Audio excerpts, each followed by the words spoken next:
Hey, welcome back to the Quick Speed Shop. I'm working on the 37 Ford behind me here. Where is it? There it is. If you watched the video last time, I got the thing running. It runs super awesome. It's got good oil pressure. It sounds good. It seems to be running on 8. It fired right up after I got it to finally crank over because the engine is so tight, being a new rebuild. And these 6-volt systems, you're barely spinning the engine over to begin with, and it was just like roar, roar. I fought with the battery cables. I thought maybe the starter was bad. I changed the starter out. That wasn't the issue. It's just the engine's super tight. So I actually ratcheted it over by hand a bunch of times, try to free it up just a little bit. Got it so it would fire up.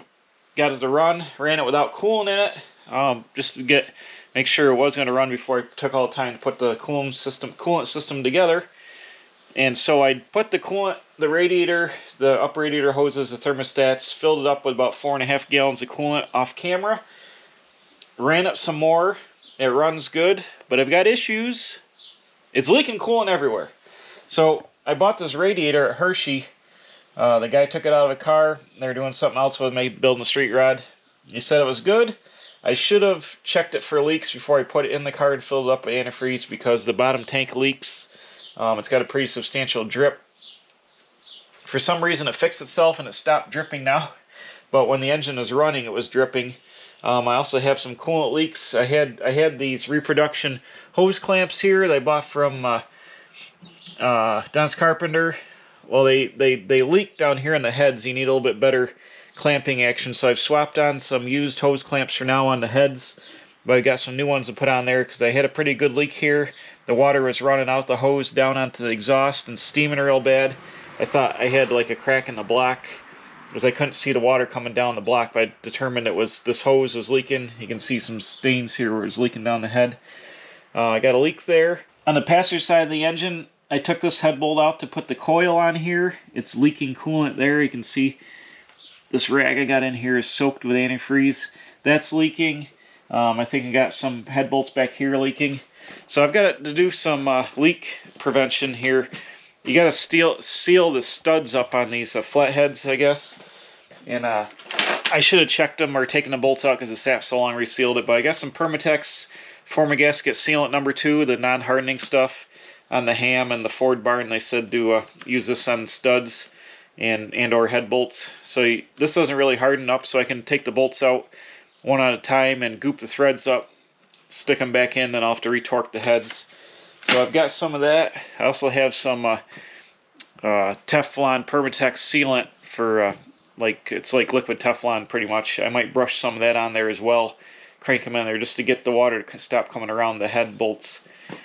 And this block, the guy put it together, took out the studs and he used grade 8 bolts actually instead of studs. Either way, it's fine. So I've got a bunch of coolant issues I got to deal with here. I'm going to take the radiator out, get it sent over to my radiator shop. Hopefully there's no core leaks and it's just a tank, and they can clean it out and pressurize it. This is original 1937 tank. They make reproduction tanks. The brass ones pretty much are impossible to find now. The companies that made them are out of business. And you can buy aluminum exact fit radiators, but they're very expensive. They're like $1,200. So even if I have to get this recored for like $400 or $500, it's still cheaper and easier to get the original radiator fixed. And I'm hoping that it's just the tank that's leaking. The core looks okay, but you never know. I'll have the guys check it out. So I got a fuss with that. Over here on the bench, I've got some battery cables. I'm going to be putting actually battery cables in here. I parted out an electrical thing at work that had these 1-aught cables. I saved them for a couple of years. I've had them, and they're actually going to work out good now for putting in battery cables. I'm going to put in a master cutoff switch on this. I always like to have cutoff switches when I do all my old cars, so I can shut the batteries off for like anti-theft and just so the things don't have any chance of catching on fire. So I always use these 20 amp DC, 40 amp 6 volts. So that'd be plenty for what this thing's going to draw. I'm actually going to mount it in the firewall right here. The knob will be inside the firewall, so I can just reach under the dash and turn it off easily from inside the car. It's going to mount in the firewall, stick out here, the battery cable will come off, go to the switch, and then go down to the starter solenoid. Turn just happens, my cables I have are going to work out. This is a 1-aught battery cable. This is for the negative. And these early Fords are 6 volt and they are positive ground. So if you look at the battery here, the negative is the one that goes down to start the engine and the positive goes to ground here. This is how it was originally to the body. I'm going to probably cut this off and redo it. Probably use this as a body strap. I'm probably going to bring the negative ground right off the frame where the wire goes back to the engine. I'm going to run a new negative cable right down there and just use this strap as a body strap for ground. But temporarily I've got a temporary setup here. You always want to use the heavy gauges for 6 volts. There's less voltage, but it draws more amperage, so you want like 1 aught or something like that. I think these are 1 aught. Yeah, right there it says 1 aught on the bit on there if you can see it. So I got these fat cables, and they're, if you get new cables made, you want something that's got a lot of wire in it. Like if you use welding cable, it's got real small. The copper is smaller, so you get more wires in the size. So these thick cables are what we want to use.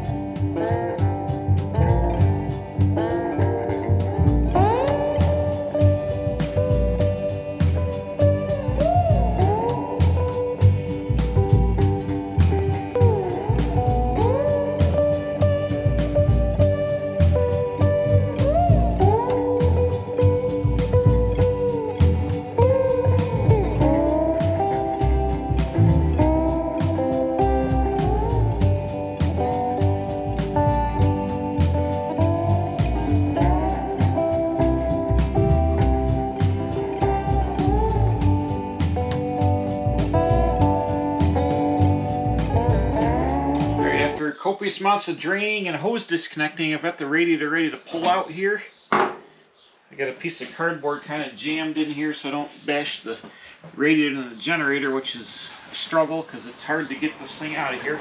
It's a tight fit. So here we go.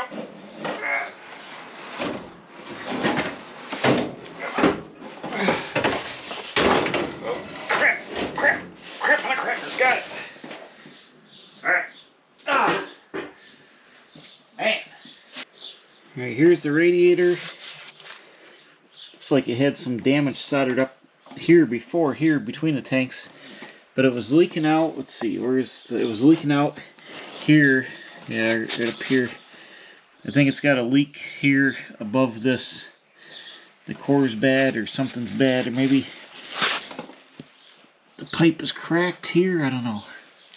It's hard to see. You can see. I think it's leaking out of one of the tubes goes into the core there. This looks questionable over here too. They're gonna have to pressure test it and do what they can do.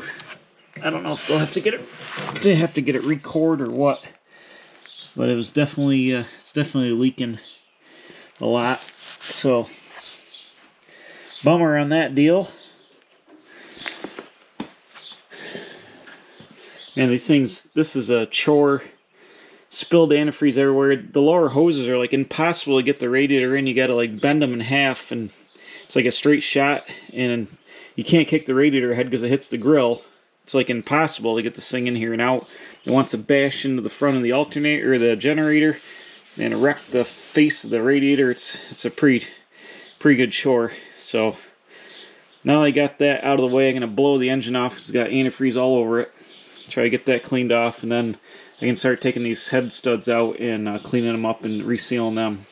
Alright, I pulled the bolt out of where the coil is mounted, and as you can see here, there's no thread seal or anything on the bolt at all. So I'm going to pull every single one of these head studs out. So I'm just going to, I guess, I'm going to put this one back in with some sealer. And then I'm going to start the center and the workout. I'm going to take them all out, seal them up, stick them back in. Probably doesn't take much to get on the bolt here. This is a sealer, it doesn't really set up.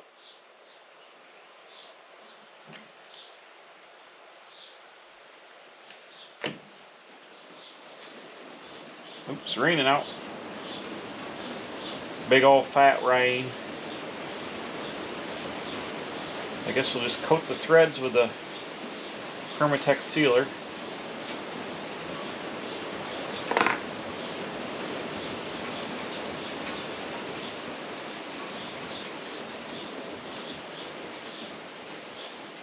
Using the GM T-top bag I have for some reason as a fender brace or fender protector. Seems like a good thing to do with it on a Ford. So now, just run this guy right back down in here. I'm just going to snug them up by hand, and I'll have to retorque these with the torque pattern to 55 foot-pounds, I believe it is. Fortunately, it's knocking all the paint off the heads of my bolts after I painted this engine. I'll just snug her down, and then I'll start the center and do these center ones.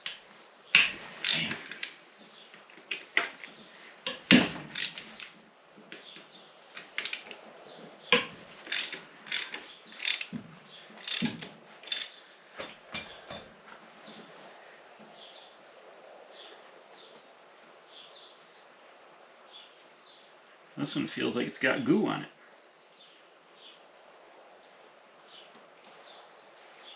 Well, guess not.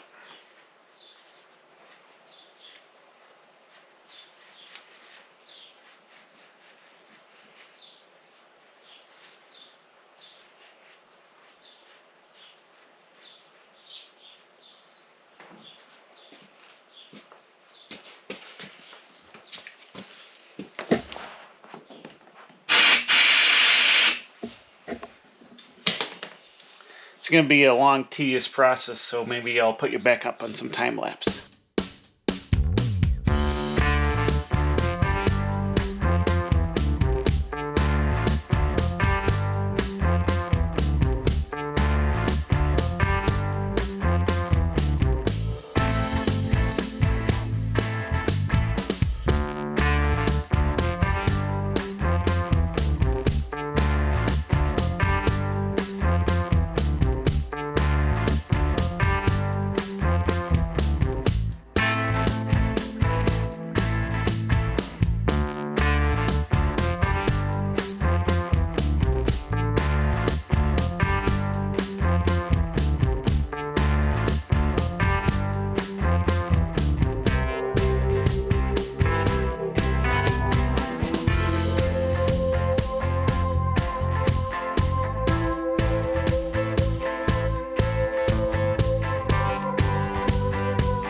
Well, you get the idea here. I saw a little bit of moisture in some of the bolts. Just going to blow the air out and goop them up and seal them down there. I'm just getting them kind of snug, which should be enough to keep the load on the head gasket enough where, you know, it's snugged up, and then I'll go through and I'll retorque it down to, I think, 55 foot-pounds. But I've done about half the head now. You can see it's going to be, well, it's 24 studs times 2, 48 bolts I gotta goop up, so it's going to take me a little while. Alright, it took about an hour or so, but I got all the bolts out and sealed up and retorqued down. Retorqued all the heads using the torque specs for a Ford Flathead. I actually found a head bolt that was missing a washer on this side, so I put a new washer on that, which now it sticks out like a sore thumb because it's not painted. But what do you got to do? So the radiator's out, the head bolts are all sealed. I'll let this stuff tack up for the couple days it's getting the radiator fixed. Well, it's a few days later. I haven't really worked on anything. I've been going around. I've been busy at work, and then I went to a bunch of cruise nights and stuff. But I have the radiator out of the car. I took it to the radiator shop. Unfortunately, it had 3 leaks, one in the bottom, one in the middle, and then one kind of higher up in the middle of the core. So it's going to have to get recored. It's not cheap. It's going to be $600, but like I said, the cheapest Chinese aluminum radiator that fits this car is like $400 on eBay, and a really, really nice aluminum like Griffin radiator is like $1,200 to $1,300. So I'd rather keep the original tanks and stuff and have the original radiator for, you know, we're trying to use all Ford parts on this car. So I'm getting it recored. It should be done in a couple days, then we can slap it back in and get this thing buttoned up. Going back out to the box truck, I found some more tailpipes. I actually found some Ford tailpipes here. Let's see. This one is an actual Ford tailpipe right here. 39 to 40, but it'll work on this car. And let's see, sedan something, but that'll work. This is the tailpipe I took off the car for the 60 horsepower, which is 1.5 inches. These are like 1 5/8 or 1 3/4. Then I found this other pipe that's really close. I'm not sure what it is because the tag is ripped off, but it's similar in size and shape to the Ford pipe, so it's gonna be close enough. So at least I got tailpipes now. I'm gonna fish these under the car in the back and try to get them hung up. I'm doing the bougie thing here. I got this flexible exhaust pipe here. I'm going to mount the mid pipes in the cross member. What, the phone's dingling? I'm going to mount the mid pipes in the cross member fixed to the frame of the car. And I'm going to use this flex pipe as a little bit of misalignment tool and for vibration damping. And so the head pipes can move around a little bit. I don't know if it's going to be permanent, you know, whatever. The stuff seems pretty heavy duty. It's made in America. So that's good enough for me. And that'll be a little bit of flexible connection. Then the mid pipes are going to be mounted, fixed to the frame, and then the tailpipes try to mount up pretty much fixed too, because Ford's original clamps were just steel clamps bolted right to the car, and it's going to be kind of like factory. But I do want the engine to be able to move around and not stress the exhaust system a lot. So got one of these and cut this in half and use it. But let me slide under there and get the pipes like stuffed up under it, and then we'll finish out the video eyeballing that. And I'm gonna have to build the rest of the exhaust while I wait for the radiator. Alright, check it out. I got these tailpipes hung up here. This is the factory Ford one, Ford replacement one. Comes out at a little bit of an angle on the back. And then this is that other tailpipe I found that was close. Comes out, it fits. It's got a little kick up in it here. So I'll probably take my Harbor Freight hydraulic bender and I'll just push on it here and bend this up to make it match. But they're pretty symmetrical once I've straightened that bend out. They're coming out underneath the bumper rubbers on both sides, so that's going to be awesome.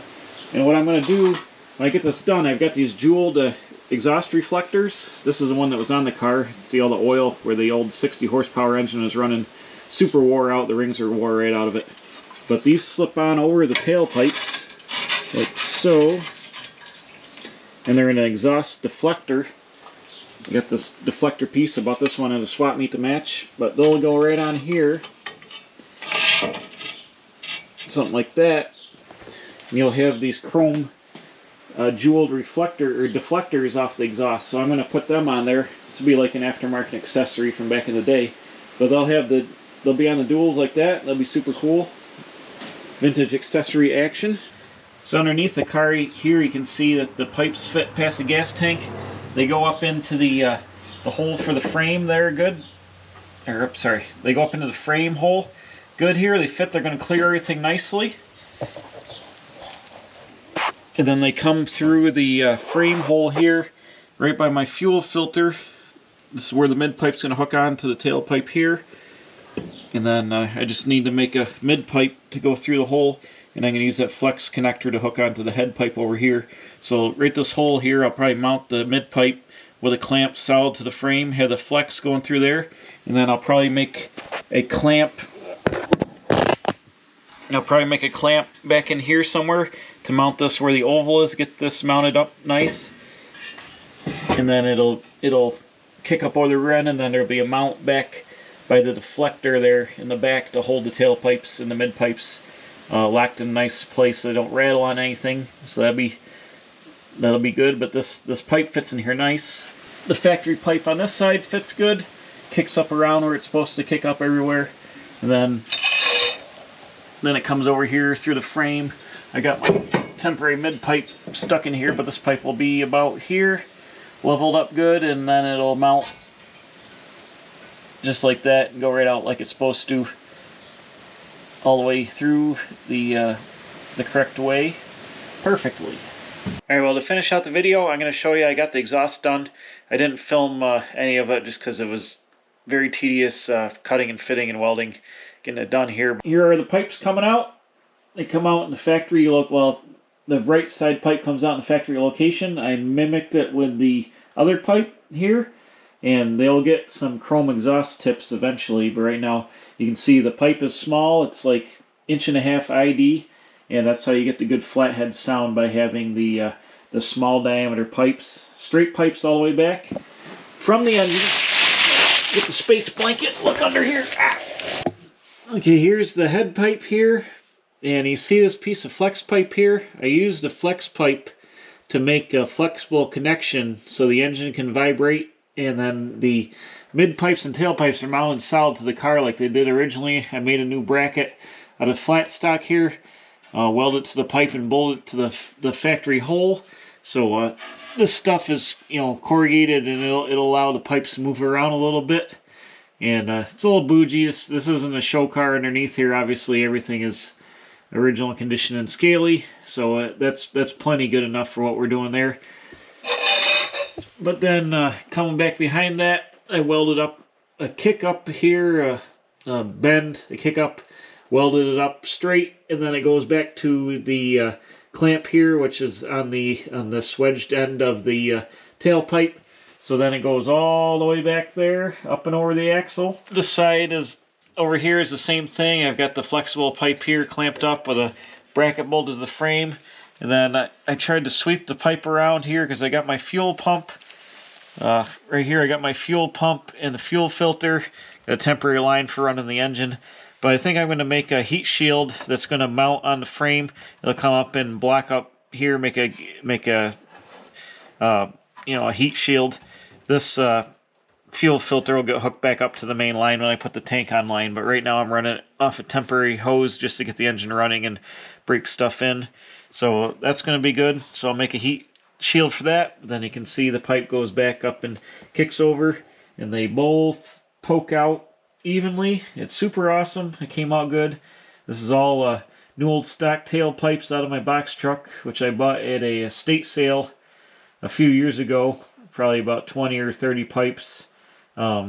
Just random, didn't know what they fit. I knew a lot of old cars, and they've come in handy now to build the exhaust for the 37 Ford. So I really like the way the exhaust came out. It fits perfect. It doesn't bang into anything. It's symmetrical all the way out the back. And when I get the engine running, I can't wait to hear what it's going to sound like with the small diameter pipes, straight pipes all the way back. That's the best way. That's the 50s sound on the flatheads. A lot of people back in the day ran the small diameter pipes with the straight pipes or glass packs. They run like Porter mufflers or something like that. But I'm going to try it out with the straight pipes. I think it's going to be awesome. So next time I'll put the radiator in, fill it back up with coolant. Hopefully nothing leaks again. I've sealed all the head bolts on the engine with some goop, and then the engine will have the new radiator, recored radiator. So that should be good. And then we'll fire this thing up and see what those pipes sound like. So in the meantime, thanks for watching. Don't forget to subscribe if you haven't. Tell your friends, hit the bell for alerts, and I'll see you again right here, bam, at the Quick Speed Shop, working on the 37 Ford. I'm a professional. Don't try this at home.